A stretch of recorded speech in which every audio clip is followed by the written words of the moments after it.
Bagaimana bangsa Israel setelah Musa tidak ada?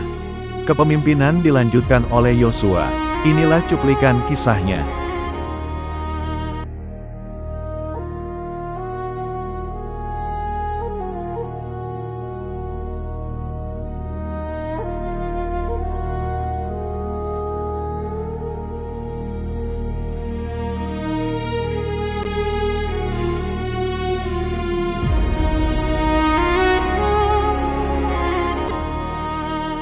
Angin gurun bertiup pelan menyusuri lembah Moab. Matahari belum sepenuhnya terbit, namun cahaya keemasannya mulai menyentuh puncak Bukit Nebo, tempat di mana satu generasi berakhir dan generasi baru harus melangkah. Di kejauhan, para tua-tua Israel berdiri dengan pakaian berkabung. Wajah-wajah mereka muram, mata masih sembab oleh tangis yang belum hilang benar. Musa, pemimpin, nabi, gembala, pembela, dan sahabat Allah telah pergi. Suaranya yang dulu penuh otoritas tak lagi terdengar. Tongkatnya yang dulu membelah laut kini terbaring diam, tak lagi di tangan orang yang mengangkatnya. Di tengah suasana duka itu, berdirilah seorang pria dengan sorot mata yang dalam. Namanya Yosua bin Nun. Bahunya tegap, tetapi napasnya pendek, seakan ia menanggung beban yang tak terlihat. Sejak kecil ia mengenal Musa. Ia menyaksikan mukjizat pertama di Mesir. Ia pernah berdiri di kaki gunung ketika Sinai berguncang oleh kehadiran Tuhan.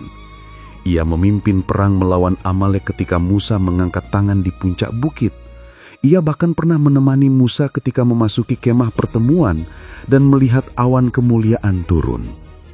Namun kini, untuk pertama kalinya dalam hidupnya, Yosua berdiri tanpa sosok itu di sampingnya.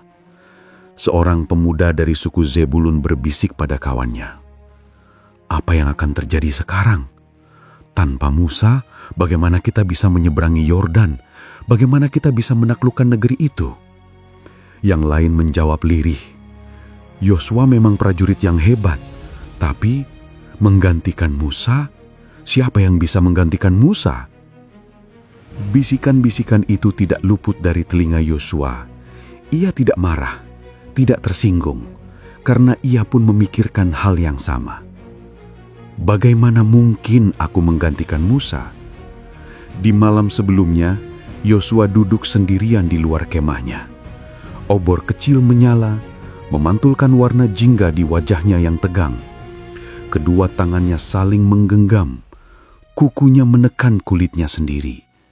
Ia mencoba berdoa tetapi kata-kata tak keluar. Lidahnya keluh, hatinya berat. Ia teringat hari terakhir Musa.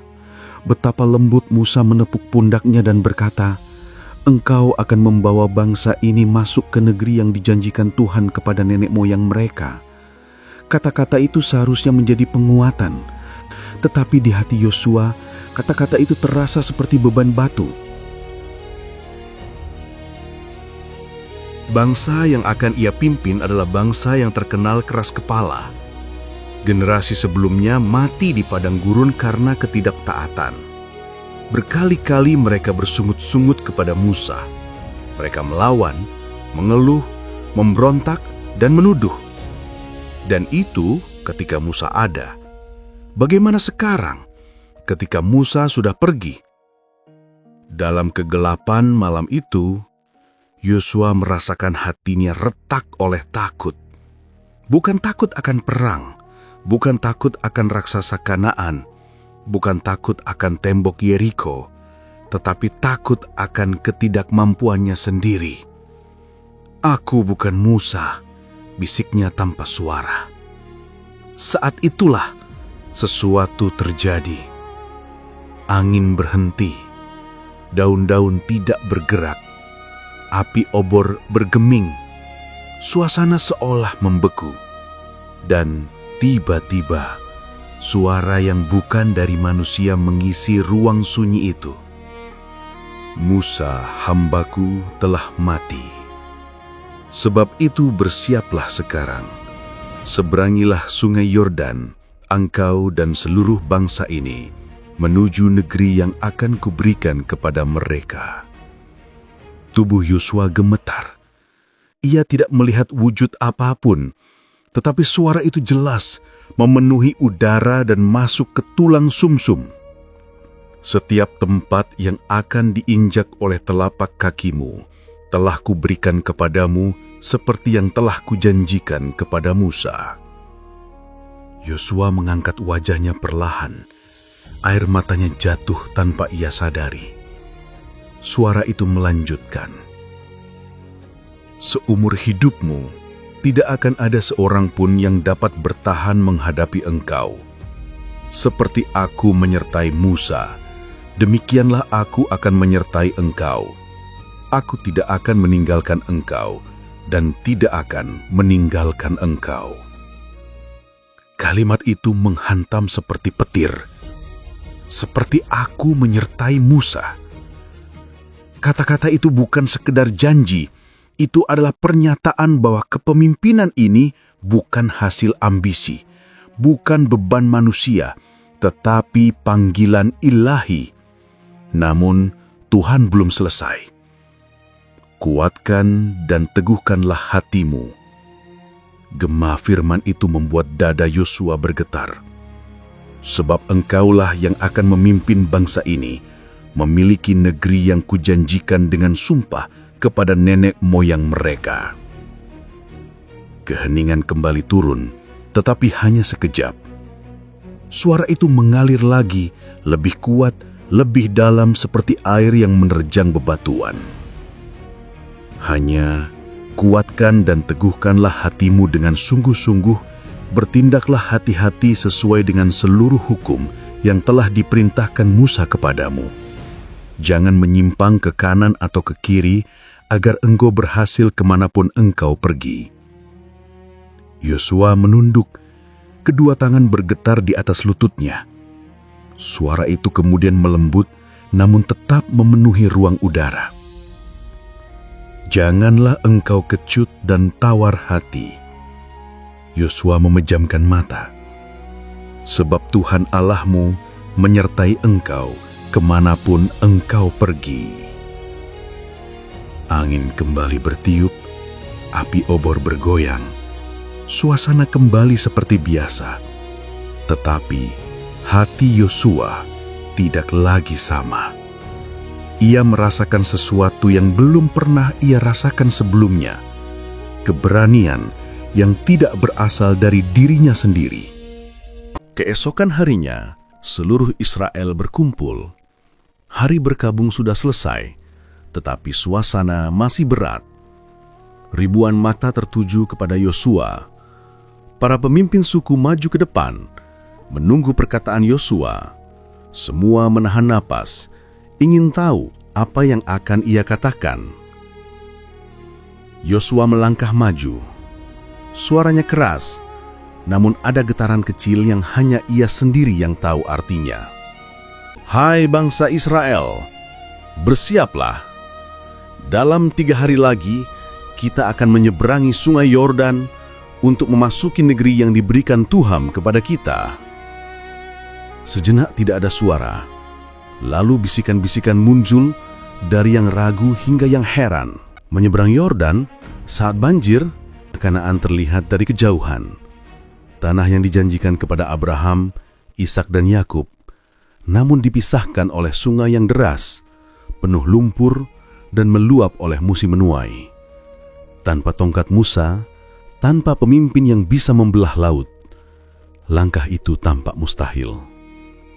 Tetapi Yosua melanjutkan, "Tuhan menyertai kita. Seperti Ia menyertai Musa, demikianlah Ia menyertai kita sekarang." Kata-kata itu menggema di antara perkemahan. Para tua-tua memandang. Suara Yosua membawa otoritas yang berbeda. Bukan dari pengetahuan, bukan dari pengalaman, tetapi dari perjumpaan dengan Tuhan. Ia memanggil suku Ruben, Gad, dan setengah suku Manasya, mereka yang telah mendapatkan tanah di sebelah timur Yordan. Mereka datang dengan baju perang dan tombak di tangan. Yosua berkata tegas, "Engkau telah berjanji kepada Musa bahwa engkau akan membantu saudara-saudaramu merebut tanah mereka. Sekarang saatnya engkau menepati janji itu." Pemimpin mereka menjawab dengan suara bulat, "Segala yang engkau perintahkan akan kami lakukan. Hanya kuatkan dan teguhkanlah hatimu." Yosua tercengang. Kata-kata itu, kata yang sama dari Tuhan semalam, sekarang keluar dari mulut manusia. Seolah Tuhan mengulanginya melalui umat, menguatkan lagi hatinya. Malam berikutnya, Yosua duduk di bukit kecil, menatap ke arah sungai Yordan. Cahaya bulan menyinari permukaan air yang bergolak. Suara gemuruh air terdengar jelas, mengingatkan betapa besar rintangan di depan. Tiba-tiba ia teringat ketika ia masih muda. 40 tahun lalu, ia dan 9 pengintai lain kembali membawa laporan tentang raksasa di Kanaan. Bangsa itu takut. Hanya 2 orang yang percaya, Yosua dan Kaleb. Ia masih bisa mendengar suaranya sendiri berkata, "Jika Tuhan berkenan kepada kita, Ia akan membawa kita masuk dan memberikan tanah itu kepada kita." Tetapi bangsa itu tidak percaya. Seluruh generasi itu mati di padang gurun, kecuali dirinya dan Kaleb. Kini, 40 tahun berlalu, semua mata beralih kepadanya. Semua telinga menunggu perintahnya. Semua kaki menanti langkahnya. Ia menarik nafas panjang. "Ini bukan perangku," gumamnya. "Ini perang Tuhan." Di kejauhan, lampu-lampu dari kota-kota Kanaan berkilauan. Yeriko berdiri dengan temboknya yang tinggi. Ai menantang di lembah. Tanah berbatu pegunungan menunggu mereka. Suku-suku raksasa seperti Enakin tinggal di sana. Tetapi Yosua berdiri perlahan. Hatinya tak lagi terbelenggu oleh ketakutan. Jika Tuhan berkata ia menyertai, maka itu cukup. Keesokan paginya, Yosua memanggil para pengurus pasukan. "Beritahukan kepada bangsa," katanya, "siapkan bekal perjalanan. Dalam 3 hari kita menyeberang." Para pembawa trompet mulai meniup aba-aba, pasukan mulai bergerak. Tenda-tenda digulung, hewan ternak dikumpulkan. Anak-anak bertanya-tanya apa yang akan terjadi. Seorang anak kecil menarik jubah ayahnya. "Ayah, apakah kita akan masuk tanah yang Tuhan janjikan itu?" Sang ayah tersenyum, meski wajahnya masih ragu. "Ya nak, Tuhan sudah berjanji." "Apakah Yosua bisa seperti Musa?" Sang ayah menatap anaknya diam-diam. Tidak ada yang tahu jawabannya. Tapi ia mengubah ekspresi dan menjawab pelan, "Tuhan yang membuat Musa kuat, dan Tuhan juga yang akan membuat Yosua kuat."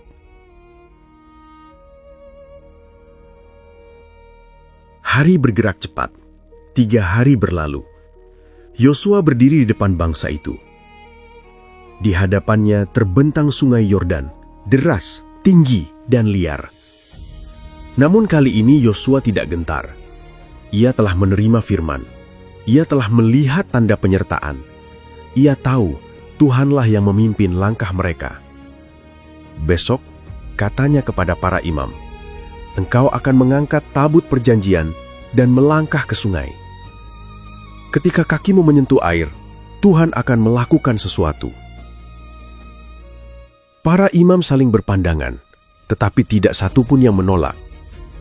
Yosua melanjutkan, "Hari ini, kamu akan tahu bahwa Tuhan yang hidup ada di tengah-tengahmu." Kata-kata itu membuat seluruh bangsa terdiam. Tidak ada lagi sanggahan, tidak ada lagi keraguan. Banyak yang masih takut, banyak yang belum yakin, tetapi ada sesuatu yang berubah di tengah umat itu.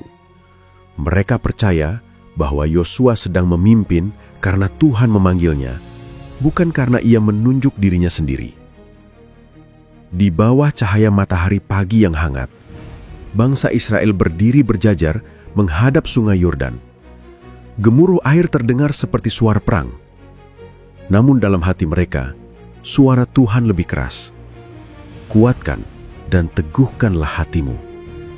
Dan untuk pertama kalinya sejak Musa pergi, bangsa Israel merasakan sesuatu yang baru. Harapan. Matahari baru saja tenggelam di balik bukit-bukit Kanaan ketika Yosua berdiri di tepi perkemahan, memandang ke arah barat. Di kejauhan, lampu-lampu Yeriko berkelip-kelip seperti mata-mata yang mengawasi gerak-gerik mereka. Kota itu berdiri kokoh, temboknya tinggi, gerbang-gerbangnya kuat, dan para penjaganya terkenal kejam.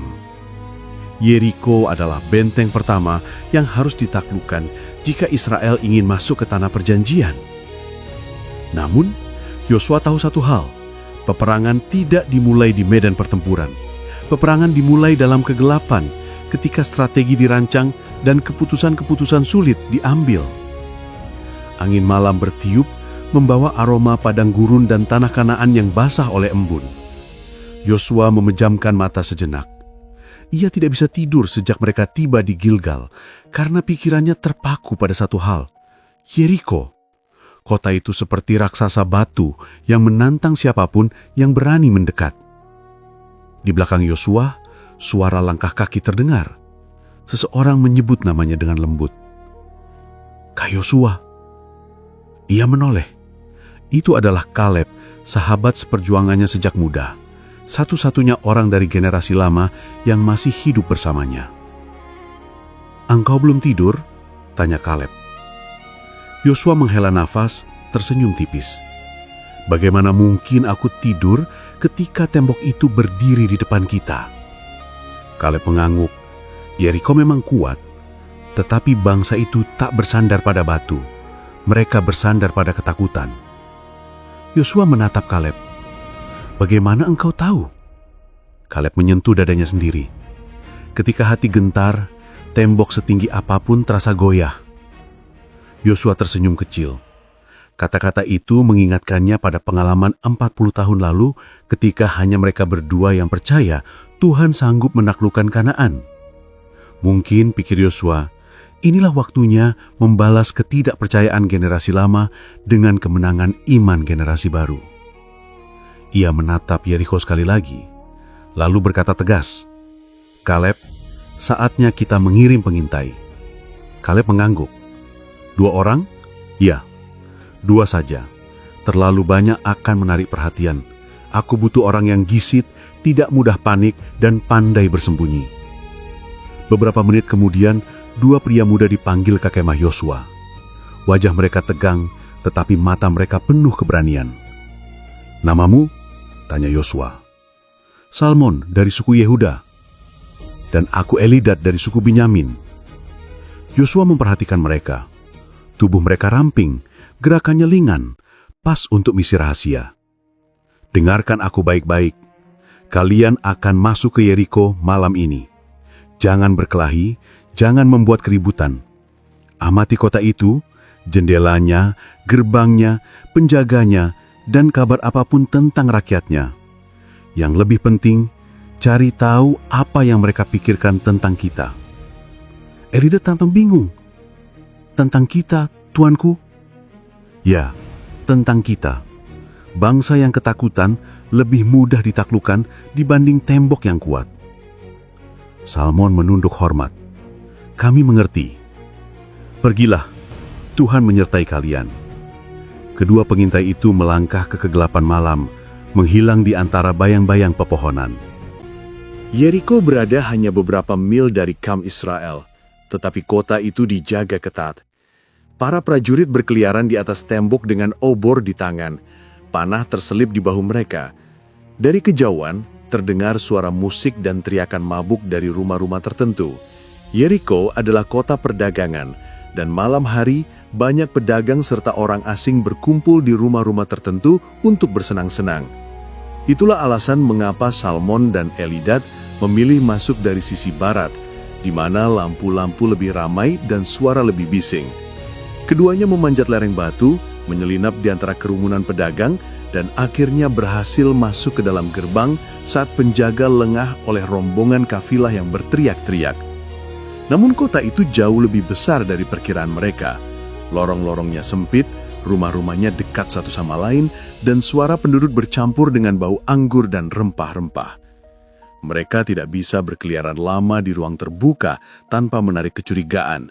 Mereka perlu tempat berlindung. Itulah saat mereka melihat sebuah rumah besar yang berada dekat tembok kota. Lampunya masih menyala meski hari sudah larut. Orang-orang keluar masuk, sebagian tertawa, sebagian mabuk, sebagian berbisik setelah menutup pintu. Salmon berbisik, "Ini rumah pelacur." Elidad mengangkat alis, "Tuhan punya selera humor rupanya." Salmon tersenyum kecil. Rumah pelacur biasanya punya banyak kabar, banyak pembicaraan, dan orang asing tak dianggap mencurigakan di sini. Elidad mengangguk, "Ayo masuk." Mereka mengetuk pintu pelan.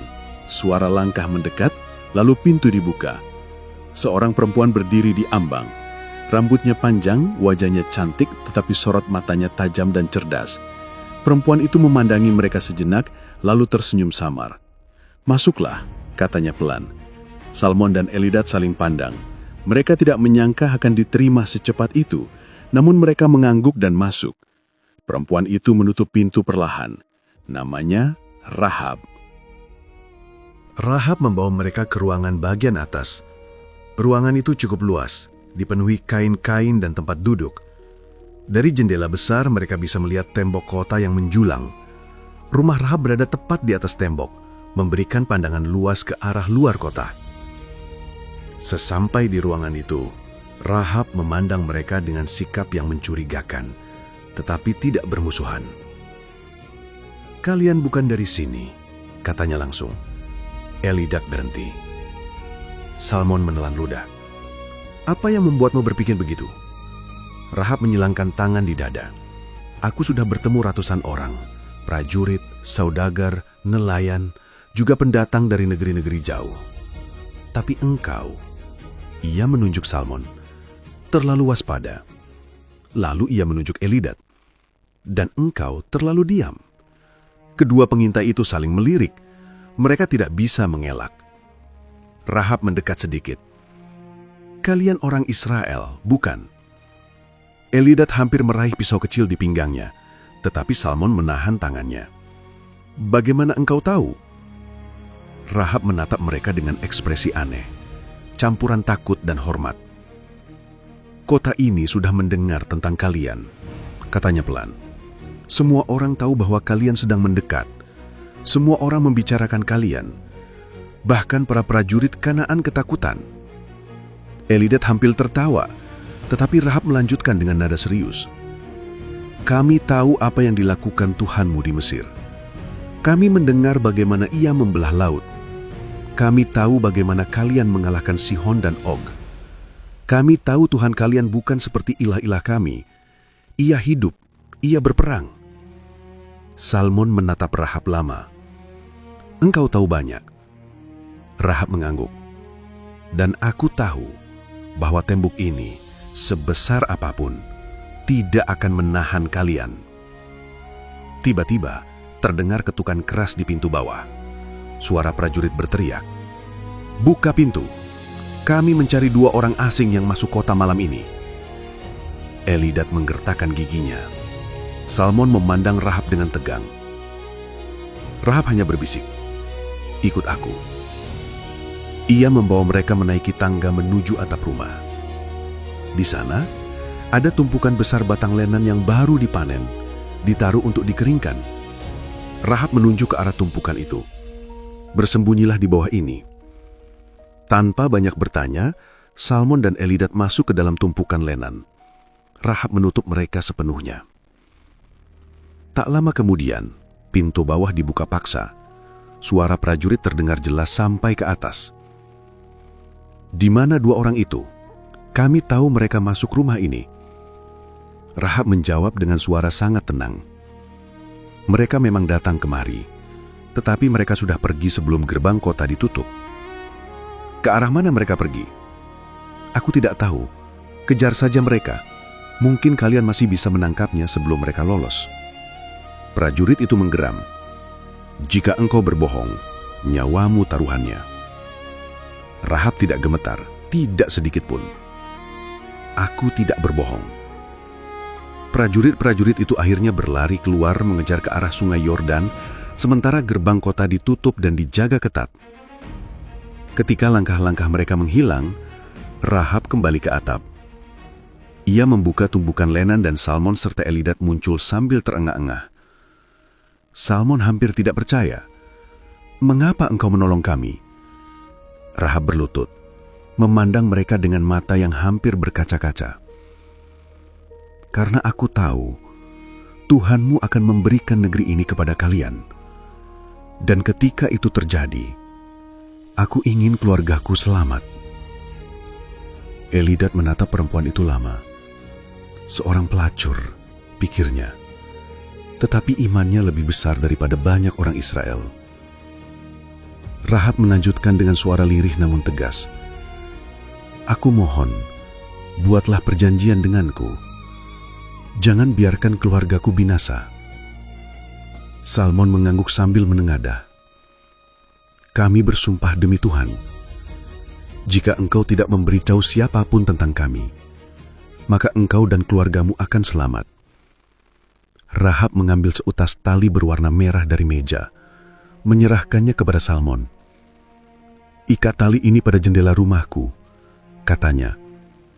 "Ini akan menjadi tanda agar kalian mengenali tempat ini ketika Yerikho jatuh."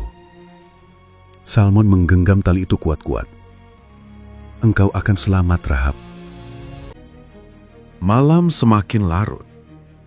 Setelah Rahab menurunkan mereka melalui jendela ke arah luar kota dengan tali yang sama, kedua pengintai Israel berlari ke arah pegunungan, bersembunyi selama 3 hari sebelum kembali ke Gilgal.